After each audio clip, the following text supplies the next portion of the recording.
It's alright. Hush. Assalamualaikum warahmatullahi wabarakatuh. Perkenalkan, nama saya Andi Muhammad Rizky Pratama, mahasiswa dari Universitas Muslim Maros, Fakultas Ekonomi Bisnis, jurusan Manajemen.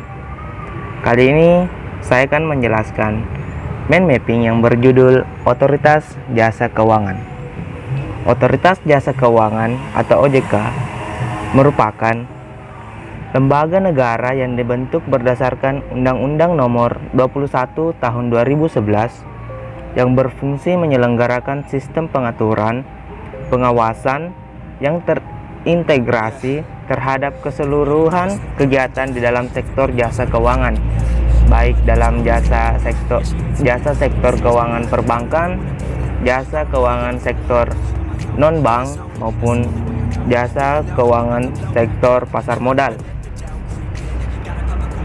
Secara lebih lengkap, OJK adalah lembaga yang independen dan bebas dari campur tangan pihak lain yang mempunyai fungsi, tugas, dan wewenang pengaturan, pengawasan, pemeriksaan, dan penyelidikan sebagaimana yang dimaksud dalam Undang-Undang Nomor 21 Tahun 2011.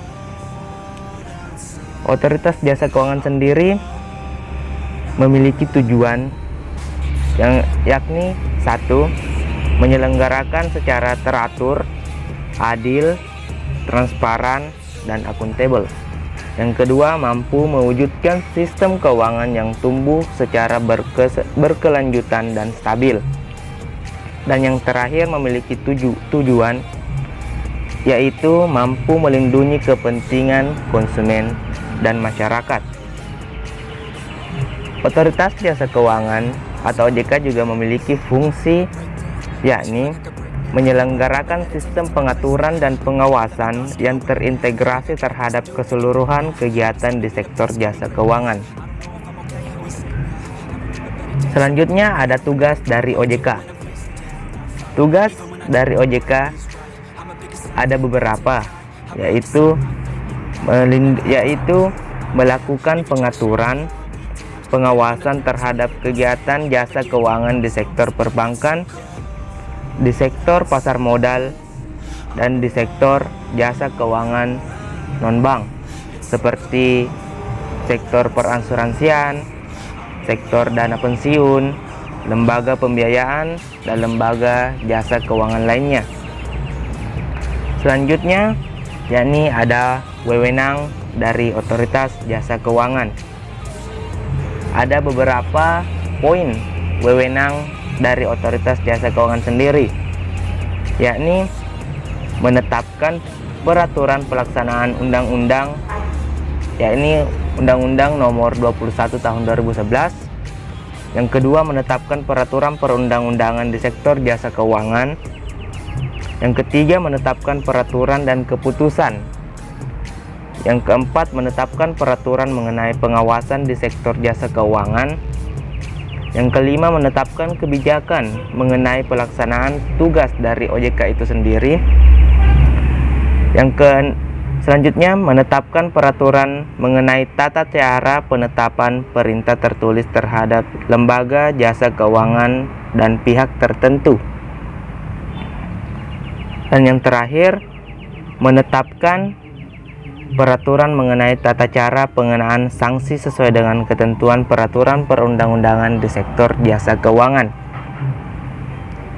Selanjutnya ada dasar pembentukan dari OJK.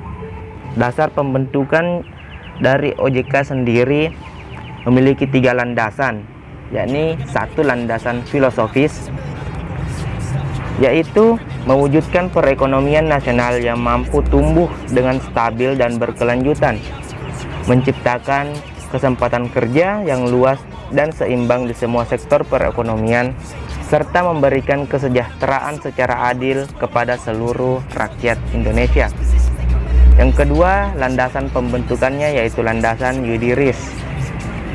Menurut pasal 33 Undang-Undang Nomor 23 Tahun 1999 tentang Bank Indonesia dan Undang-Undang Nomor 6 Tahun 2009 tentang penetapan Perpu nomor 2 tahun 2008 tentang perubahan kedua atas Undang-Undang nomor 23 tahun 1999 tentang Bank Indonesia. Dan landasan yang terakhir, dasar pembentukan otoritas jasa keuangan adalah landasan sosiologis, yaitu globalisasi dalam sistem keuangan dan pesatnya kemajuan di bidang teknologi dan informasi serta inovasi finansial telah menciptakan sistem keuangan kompleks, dinamis, dan saling terkait antar subsektor keuangan baik dalam hal produk maupun kelembagaan. Adanya lembaga jasa keuangan yang memiliki hubungan kepemilikan di berbagai subsektor keuangan atau konglomerasi menambah kompleksitas transaksi dan interaksi antar lembaga jasa keuangan dalam sistem keuangan. Dan yang terakhir ada struktur OJK. Struktur OJK setiap pembentukan organisasi pasti sudah dilengkapi dengan struktur organisasi di dalamnya. Seperti diketahui bahwa organisasi merupakan tempat atau wadah untuk melaksanakan suatu kegiatan. Sedangkan struktur organisasi merupakan bagan atau komponen yang ada dalam suatu organisasi. Tiap komponen memiliki tugas, tanggung jawab, dan wewenang masing-masing. Demikian juga dengan OJK. OJK sendiri memiliki struktur organisasi, yaitu Dewan Komisioner OJK dan pelaksana kegiatan operasional. Struktur Dewan Komisioner sendiri terdiri dari ketua yang merangkap anggota, wakil ketua sebagai ketua komite etik merangkap anggota juga, kepala eksekutif pengawas perbankan. Yang keempat, kepala eksekutif pengawas pasar modal, kepala eksekutif pengawas perasuransian, dana pensiun, lembaga pembiayaan, dan lembaga jasa keuangan lainnya. Yang keenam, ketua dewan audit. Yang ketujuh, anggota yang membidangi edukasi dan perlindungan konsumen. Yang kedelapan, anggota ex officio dari Bank Indonesia yang merupakan anggota gubernur Bank Indonesia. Dan yang terakhir, anggota ex officio dari Kementerian Keuangan yang merupakan pejabat setingkat eselon 1 kementerian. Yang kedua, di struktur organisasi OJK sendiri, yaitu pelaksana kegiatan operasional terdiri atas 1. Ketua Dewan Komisioner memimpin bidang manajemen strategis 1. Yang kedua, Wakil Ketua Dewan Komisioner yang memimpin bidang manajemen strategis 2. Yang ketiga, Kepala Eksekutif Pengawas Perbankan memimpin sektor pengawasan perbankan. Yang keempat, Kepala Eksekutif Pengawas Pasar Modal. Yang kelima, Kepala Eksekutif Pengawas Perasuransian, dana pensiun, dan lembaga keuangan lainnya. Yang keenam, Ketua Dewan Audit. Dan yang terakhir, anggota Dewan Komisioner bidang edukasi, perlindungan konsumen memimpin bidang edukasi dan perlindungan konsumen. Ya, jadi di struktur OJK sendiri memiliki bagian-bagian yang begitu kompleks, yakni mereka mengawasi per bagian-bagian sendiri. Ada yang mengawasi dari bidang perbankan, ada yang mengawasi di bidang pasar modal, ada yang mengawasi di bidang lembaga keuangan lainnya seperti bidang asuransi dan lembaga keuangan lainnya.